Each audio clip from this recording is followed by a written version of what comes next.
team like Kyrie and KD. Or the Lake Show with King James and AD. Wish I could match him up with the bad boys from the 80s. But no black and white, I need that in HD. HenDawgz.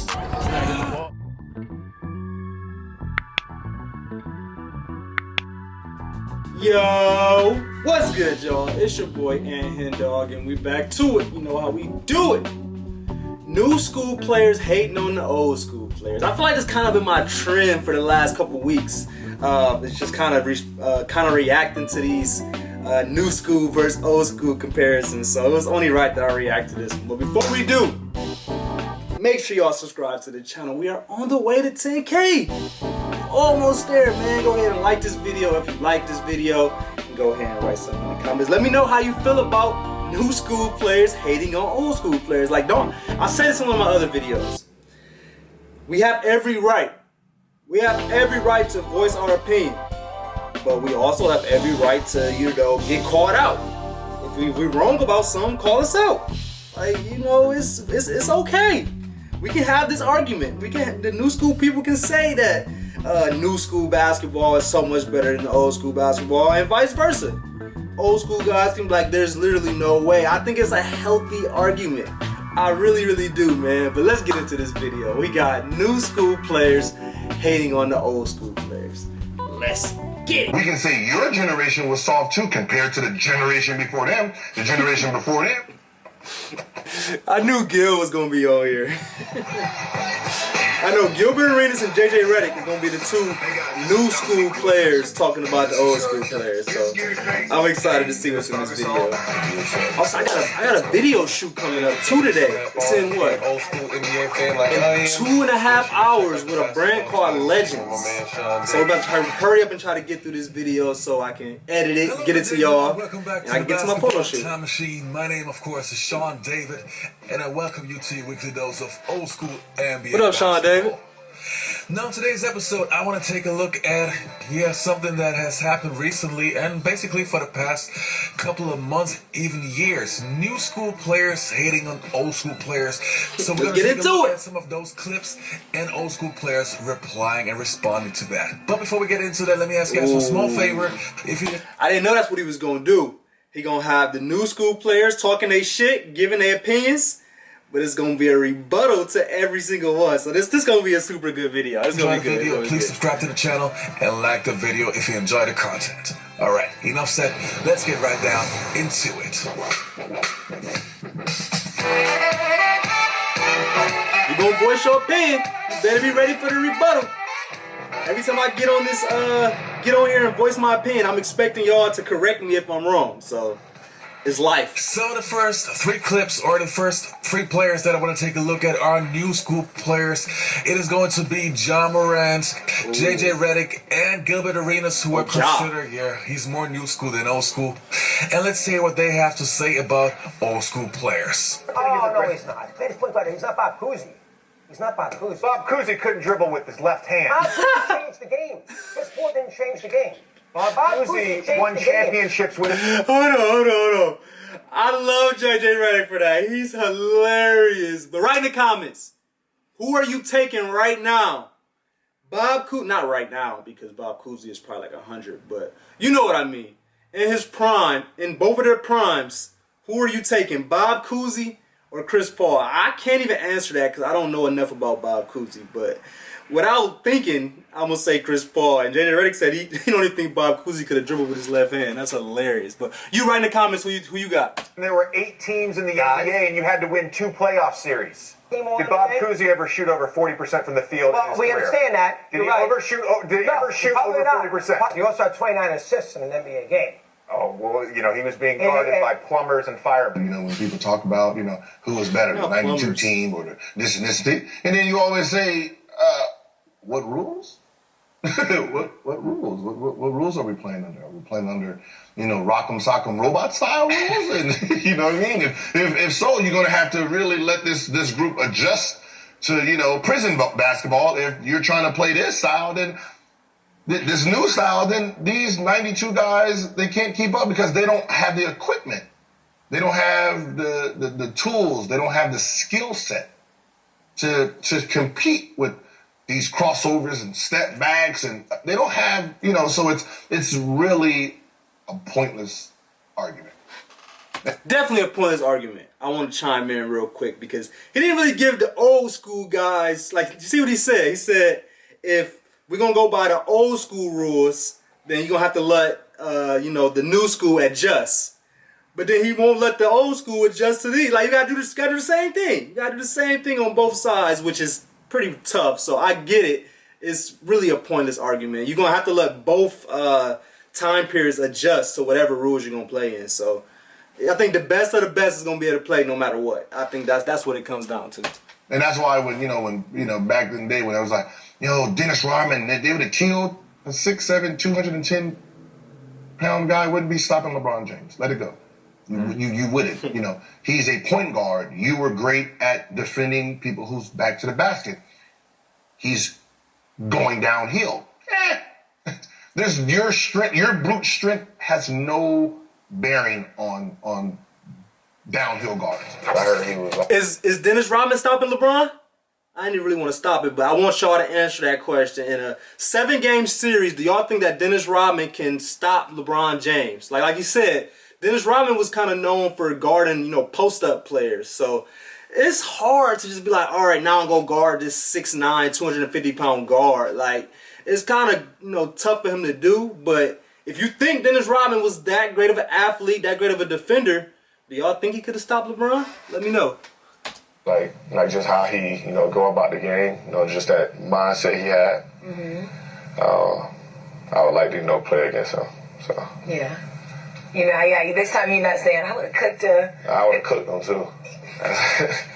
You would have cooked Michael Jordan? Man, nobody got more confidence than 12. James Naismith invented the game. You were rewarded for putting the ball in the basket. There's plenty of people that have shot more, made more, and guess what? Made more at a higher percentage than Larry Bird from 3. I'm not saying Larry Bird is not one of the greatest shooters ever. He's not one of the greatest three-point shooters ever. Absolutely. You cannot make that argument. Yes, I'm sorry. Because the 80s was so much different. There's physicality, the way they guarded people. You couldn't. Doggy, I've been trying to make a point. I've been trying to make a point for you, Doggy. Come on, man. I've been trying to make a point. Hold on, guys. Nobody care what you got to say, Stephen A. You know what? You and I are going to sit down. We're going to sit there and we're going to watch finals games from the 1980s. I'm going to show you what physical basketball is versus physical fouling. You're watching them on YouTube. I saw the games. I watched the games at the time. I watched all these games. You didn't watch. You weren't alive when these games were being played. Did you see Bird play against the Lakers in '84? Did you see Bird against the Rockets in '86? Were you at courtside watching these games? No. You got to watch the games at the time. Okay. Watching them on YouTube 40 years later is not the same at the moment. So watching them. Let me ask you a question then. When I'm gonna let JJ finish, but damn, I forget. I don't even know what his name is, but I 1000% agree with him. You have to watch the games. And that is why, me personally, I will always take Kobe Bryant over LeBron James. If you look at the stats and the analytics and the numbers, you're going to say LeBron is probably the greatest player of all time. But if you really just watch the games, I watched Kobe Bryant for 10 plus years. Nobody can say that what he did on the court is not better than what LeBron did on the court. That's just my opinion. Again, you right there. You can correct me. If you can say I'm crazy for thinking that, but I 100% agree. You have to watch the game. Numbers lie. People say numbers don't lie, but I feel like they do, man. They definitely do.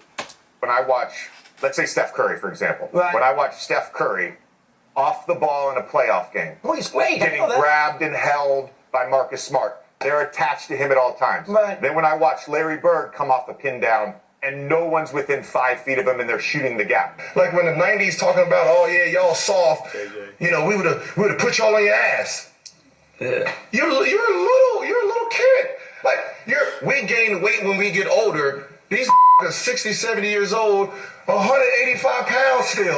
Who is he talking about? 185. I was afraid of you my rookie year. I don't know why. You're little, like John Stockton. You guys are little. You guys are deep. These are defensive guys. It became a joke. It's put the 2 guard on me, man. These point guards are just too little, and that's what people don't understand. Evolution. These guys are just too little. You're not going to hurt us. So now that we heard the opinions of the new school players, let's hear what some of the greatest legends of all time have to say. Before we get into what the legends have to say about what they were saying, I want to kind of go back to the Larry Bird best shooter argument, because I've been getting a lot of feedback from y'all. I've been reading all the comments. I appreciate y'all for commenting, and I'm learning. I feel like that's kind of my main thing with this channel is, yes, I want to get the views. Yes, I want to monetize it. Yes, I want to be able to create a platform that helps me out financially. But I want to learn. Like, I want to be able to gain basketball knowledge off this, because I'm going to watch these videos anyways. Like, I'm going to do all this stuff anyway. I've been watching all this shit all my life. But to be able to bring a community together to where we can all talk about it in a friendly, yeah, we gonna argue, like that's normal, but to be able to learn from each other and, you know, just gain basketball knowledge, man, I feel like it's a win-win. So I say that to say this: how do we incorporate clutchness in being the best shooter? Because yes, we can look at all the stats and analytics and see that Larry Bird may not rank up with Steph Curry, Klay Thompson, Ray Allen, and all these guys that shot so many threes, but like I don't know how you can create this stat, but it's just like, in the clutch moments with a minute left, I don't care how many times you done made that three. Like, in that last minute, are you going to make it? And I feel like Larry Bird, there's not many people in this world, without the exception of Steph Curry, who would want to take that three other than Larry Bird. So with that, I think Larry Bird is my top 3 shooters of all time. Like, maybe top 3 to top 5, but just having that confidence in somebody to be able to knock it down when it matters, I think, is one of the biggest things in determining who the best shooters of all time is. But let me know what y'all think about that. And at the end of the video, I will give you my perspective and my opinion on that. Let's take a look. Speaking of the physicality, there was a debate on ESPN with a former player and J.J. Redick just recently, and they were debating Bird and Curry. And one of the things they said is that Redick said is that Curry has faced more physicality. We called him out on it. Let me say something. First of all, Redick don't know what the hell he's talking about. I'm gonna say it. Right? I agree. He don't know what the hell he's talking about. I'm like, what basketball was you watching? To say something as idiotic as that is ridiculous. The physicality that was a part of the league.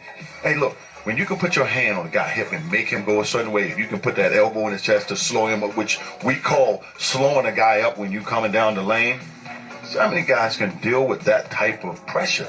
And for J.J. Redick, who played this game, I'm very disappointed that he has said something so stupid. J.J. Redick, a current player who just recently retired. Everybody's snitching on J.J. Redick. Played against firemen and plumbers, and Bob came on and wasn't too pleased.